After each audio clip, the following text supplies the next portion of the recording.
Hello friends, welcome back to your favourite educational channel. আজকের এই ভিডিওতে আমরা West Bengal board of secondary এডুকেশনের দশম শ্রেণীর পাঠ্য বই ইংরেজি পাঠ্য বইয়ের যে গল্পটি ছিল ফাদার্স হেল্প আর কে নারায়ণের লেখা, সেটার ইউনিট ওয়াইজ অর্থাৎ ইউনিট 1, 2, 3 যেসব এক্সারসাইজগুলো রয়েছে সেগুলো আজকে আমরা সলভ করব ওয়ান বাই ওয়ান। তো শুরু করা যাক। তো এখানে ইউনিট 1-এ যে এক্সারসাইজটা রয়েছে সেখানে বলা হয়েছে choose the correct alternative to complete the following sentences. অর্থাৎ এখানে বিভিন্ন উদাহরণ দেওয়া আছে বা অপশনস দেওয়া আছে। এই অপশনসগুলোর মধ্য থেকে সঠিক উত্তরটি তোমাকে বেছে নিতে হবে। তো এখানে প্রথমে বলা হয়েছে যে উইথ এ শাডার স্বামী রিয়েলাইজ দ্যাট ইট ওয়াজ। তো আমরা গল্পে পাই যে উইথ এ শাডার স্বামী রিয়েলাইজ দ্যাট ইট ওয়াজ কী বার ছিল, ফ্রাইডে, থার্সডে, ওয়েডনেসডে না মানডে? তো অ্যান্সার হবে হচ্ছে মানডে। আমরা এটা গল্পে পেয়েছিলাম। ঠিক সেরকমই বি নাম্বার যে কোশ্চেনটি রয়েছে সেখানে বলা হয়েছে when Swami ought to have been in the school prayer hall he was lying on the. সে কোথায় শুয়েছিল যখন তার প্রেয়ার হলে থাকার কথা ছিল? বেঞ্চ, টেবিল, বেড না ডেস্ক? তো সঠিক অ্যান্সারটি হবে হচ্ছে বেঞ্চ। সে তার মায়ের ঘরে পাতা একটি বেঞ্চের উপর শুয়েছিল। তারপর according to Swami Samuel is specially angry with boys who are absent, late, inattentive না ইনডিসিপ্লিন? তো অ্যান্সার হবে হচ্ছে লেট। স্যামুয়েল যিনি শিক্ষক ছিলেন তিনি বিশেষ করে ছাত্রদের সাথে রাগারাগি করেন কি বিষয়টা নিয়ে? যারা দেরি করে আসে, অর্থাৎ লেট যারা ক্লাসে আসে তাদের সাথে রাগারাগি করে। তো 2 নম্বর এক্সারসাইজে বলা হয়েছে fill in the chart with information from the text. অর্থাৎ এই চার্টের যে ফাঁকা জায়গা রয়েছে সেখানে সেই ইউনিট 1-এর যে টেক্সট রয়েছে সেখান থেকে ইনফরমেশন দিয়ে ফিল করতে হবে। তো এখানে প্রথমে জিজ্ঞেস করেছে যে টাইম হোয়েন স্বামী কমপ্লেইন্ড অফ এ হেডেক। অর্থাৎ কখন স্বামী কমপ্লেন করেছিল যে তার মাথা ব্যথা করছে? সেটা হচ্ছে 9 AM। পার্সন হু অর্ডার্ড স্বামী two dress up and go to school. যেই ব্যক্তিটি স্বামীকে স্কুলের পোশাক পরতে এবং বিদ্যালয়ে যাওয়ার জন্য আদেশ দিয়েছিলেন তিনি হলেন স্বামীনাথনস ফাদার, অর্থাৎ স্বামীর বাবা তাকে এই কথাটি বলেছিলেন। Name of the teacher mentioned by Swami. Swami কোন টিচার বা শিক্ষক মহাশয়ের উল্লেখ করেছেন এই গল্পটিতে? তার নাম ছিল স্যামুয়েল। তো এবার 3 নম্বর এক্সারসাইজ। এখানে বলেছে state whether the following statements are true or false, provide sentences or phrases or words in support of your answer. অর্থাৎ এই সেন্টেন্সগুলো হয় সত্যি অথবা মিথ্যা। তোমাকে এর সাপোর্টে গল্পের থেকে কিছু লাইন বা শব্দ উল্লেখ করতে হবে। তো প্রথমে বলা হয়েছে স্বামী said that he had a headache. তো এটা ট্রু, অর্থাৎ এটা আমরা সত্যি দেখেছি গল্পে তার মাথা ব্যথা করছিল। সাপোর্টিং সেন্টেন্স হিসেবে আমরা এখানে দিতে পারি at 9 o'clock Swaminathan wailed I have a headache. ঠিক 9টার সময় স্বামী চিৎকার করে উঠেছিল বা বুঝতে পেরেছিল যে তার মাথা ব্যথা করছে। স্বামী was lying in his father's room. তো এই সেন্টেন্সটা আমরা পড়েই বুঝতে পারছি যে এটা ফলস, কারণ আমরা দেখেছি গল্পে সে তার মায়ের ঘরে পাতা একটি বেঞ্চে শুয়েছিল। তো স্বামী ওয়াজ lying on the bench in mother's room. Supporting sentence হবে এটা। ঠিক আছে। তো অ্যাকর্ডিং টু স্বামী the headmaster was not afraid of Samuel. তো এটা সাপোর্টিং, এটা মানে স্বামী বলতে চেয়েছে যে হেডমাস্টার স্যামুয়েলকে ভয় পায় না, যিনি প্রধান শিক্ষক তিনি স্যামুয়েলকে ভয় পায় না। কিন্তু এটা হবে ফলস, কারণ আমরা গল্পে দেখেছি যে বলা হয়েছে they say that even the headmaster is afraid of him. অর্থাৎ প্রধান শিক্ষক মহাশয় স্যামুয়েল যিনি শিক্ষক তাকেও ভয় পায়। এটা আমরা গল্পে পেয়েছিলাম। তো তারপর হচ্ছে ইউনিট টুতে যেসব এক্সারসাইজ রয়েছে সেগুলি হলো choose the correct alternative to complete the following sentences. ঠিক একই রকম সঠিক অপশানটি বেছে নিতে হবে এখানে বিভিন্ন অল্টারনেটিভগুলোর মধ্যে থেকে। Father decided to send the headmaster a, বাবা ঠিক করেছিল প্রধান শিক্ষক মহাশয়কে কি দেবে, টেলিগ্রাম, নোটিশ, লেটার না রিপোর্ট। তো আমরা গল্পে পেয়েছি বাবা তাকে একটি চিঠি অর্থাৎ লেটার দিয়েছিল। ওয়াইল গোয়িং টু স্কুল স্বামী ওয়াজ বদার্ড বাই, যখন স্কুলে যাচ্ছিল তখন স্বামী ওয়াজ বদার্ড অর্থাৎ বিরক্তি প্রকাশ করছিল কি জন্য, কি জন্য তার মনের মধ্যে বিরক্তি আসছিল।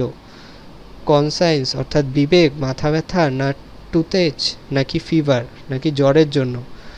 তো অ্যান্সার হবে হচ্ছে কনসায়েন্স অর্থাৎ তার বিবেকে তার বিভ্রান্তি হচ্ছিল যখন সে বিদ্যালয়ে যাচ্ছিল। এটা আমরা গল্পে পেয়েছিলাম।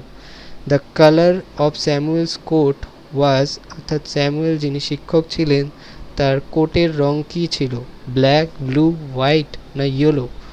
অ্যান্সার হবে হচ্ছে ইয়েলো। তারপর এখানে complete the following sentences with information from the টেক্সটের মধ্যে থেকে ইনফরমেশন নিয়ে এই সেন্টেন্সগুলো ফিল আপ করতে হবে। Father's behaviour took an unexpected turn, অপ্রত্যাশিত মোড় নিয়েছিল। Swami went to school feeling that he was the worst boy on earth, Swami বিদ্যালয়ে গিয়েছিল এরকম অনুভূতি নিয়ে যে সে পৃথিবীর সব থেকে দুর্ভাগ্য যার আছে এমন একজন বালক।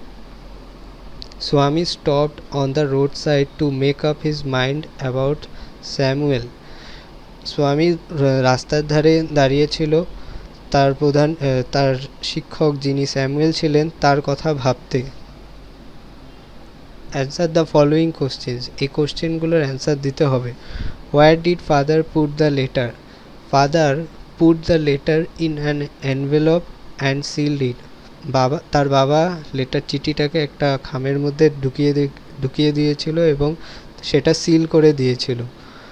What did Swami fail to decide about Samuel, Swami fail to decide if Samuel really deserve the allegations, Swami নিশ্চিত করতে পারছিল না যে তার বাবা সে যে অ্যালিগেশনগুলো অর্থাৎ যে আরোপগুলো করছিল স্যামুয়েলের উপর সেগুলো কি সত্যি স্যামুয়েল ডিজার্ভ করে। How did Samuel look, Samuel had dark face, thin moustache, unshaven cheek and wore a yellow coat, স্যামুয়েলের কালো বদন, তার একটা মুস্ট্যাচ রয়েছে এবং তার গালগুলো শেভ করা নয় এবং তার পরনে একটা হলুদ রঙের জামা বা কোট রয়েছে। তারপর ইউনিট থ্রির এবার এক্সারসাইজগুলো আমরা দেখি। Choose the correct alternative to complete the following sentences, ঠিক একই রকম সঠিক অপশানটা বেছে নিতে হবে এখান থেকে। When Swami enter the class Samuel was teaching arithmetic, আমরা দেখেছি স্যামুয়েল অ্যারিথমেটিক পড়াচ্ছিলেন। Swami was late to school by half an hour, Swami বিদ্যালয়ে প্রায় আধ ঘন্টা লেট ছিলেন। The headmaster was on a leave for one, কি হবে, ইয়ার, মান্থ না ডে। সঠিক অ্যান্সারটি হবে হচ্ছে উইক। আমরা গল্পে পেয়েছি হেডমাস্টার এক সপ্তাহের জন্য ছুটিতে ছিলেন। Complete the following sentences with information from the text. As Swami entered the school gate an idea occurred to him, যখন স্বামী স্কুলের গেট দিয়ে ঢুকছিল তখন তার মাথায় একটি বুদ্ধি এসেছিল। স্বামী কোথায় দাঁড়িয়েছিল, stood at entrance to his class, তার ক্লাসে ঢোকার যে দরজা তার সামনে দাঁড়িয়েছিল। Father snatched the letter away from স্বামী অ্যান্ড টোর ইট আপ, তার বাবা তার হাতের থেকে চিঠিটি ছিনিয়ে নিয়েছিল এবং সেটা ছিঁড়ে ফেলেছিল। টোর ইট আপ মানে ছিঁড়ে ফেলা। তারপর fill in the chart with the information from the text. চার্টগুলোকে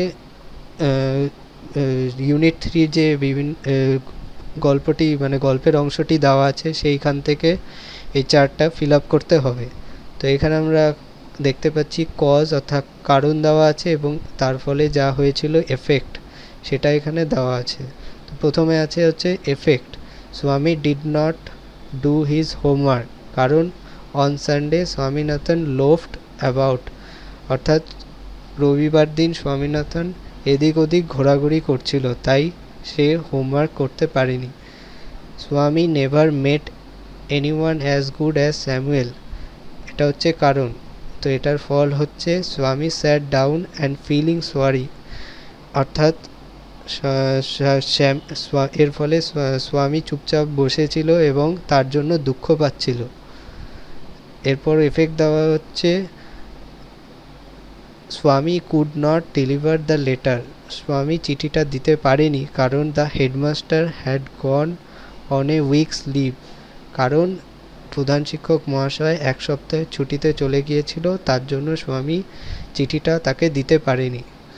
choose the correct alternative to complete the following sentences, এবার গ্রামার ইন ইউজে এই সঠিক অপশানগুলো বেছে নিতে হবে এই সেন্টেন্সগুলোকে কমপ্লিট করার জন্য।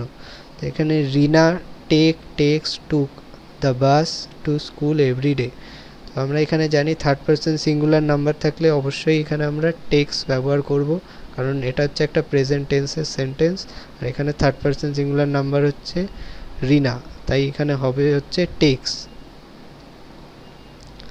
পর বি নাম্বারে বলা হয়েছে last Monday while we was watching have been watching were watching the television the electricity went off, তো এখানে লাস্ট মানডে যেহেতু এটা পাস্টের কথা বলা হয়েছে এবং উই যেহেতু আছে তাই এখানে প্লুরাল, তাই এখানে ওয়ার বসবে এবং ওয়াচিং একটা আইএনজি যুক্ত হবে, কন্টিনিউয়াস টেন্সে আছে পাস্ট কন্টিনিউয়াস টেন্সে, তো সঠিক অ্যান্সার হবে উই ওয়ার ওয়াচিং। তারপর সি নাম্বারে বলা হয়েছে by this time tomorrow they will have left will have leave will had left, তো এখানে বলা হচ্ছে টুমরো, তাই এখানে এটা অবশ্যই ফিউচার টেন্স হবে। তো অপশানসেও এখানে সবগুলোতেই উইল আছে, তো এখানে বলা হয়েছে tomorrow they will have left, এখানে যেহেতু হ্যাভ আছে তো এখানে অবশ্যই ভার্বের পাস্ট পার্টিসিপেল টেন্স বসবে, সেটা হচ্ছে লেফট হবে, এখানে লিভ কখনোই বসবে না কারণ এটা প্রেজেন্ট ফর্ম। আর এখানে হ্যাড দেওয়া আছে কারণ এই হ্যাডও বসবে না কারণ তার আগে হচ্ছে উইল আছে, আমরা জানি উইলের পরে ভার্বের একটা অক্সিলারি ভার্বের প্রেজেন্ট ফর্মটাই বসবে, তাই এখানে উইল হ্যাভ লেফট হবে হচ্ছে সঠিক অ্যান্সার। তারপর এখানে বলেছে 11 নম্বরে fill in the blanks with appropriate articles and prepositions, তো এখানে সঠিক আর্টিকেল এবং প্রিপোজিশন ব্যবহার করে এই শূন্যস্থানগুলো পূরণ করতে বলা হয়েছে। তো এখানে বলা হয়েছে আরিফা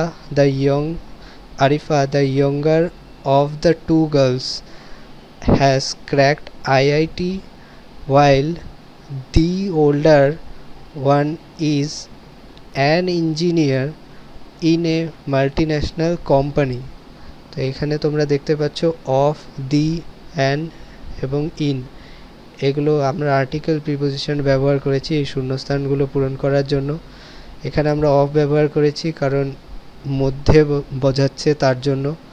তারপর হচ্ছে while the older মানে একজন যেকে নির্দিষ্ট করে বলা হচ্ছে, অর্থাৎ তাদের মধ্যে যে বড় তাকে নির্দিষ্ট করা হচ্ছে স্পেসিফিকভাবে, তার জন্য এখানে দি আর্টিকেল ব্যবহার করা হয়েছে।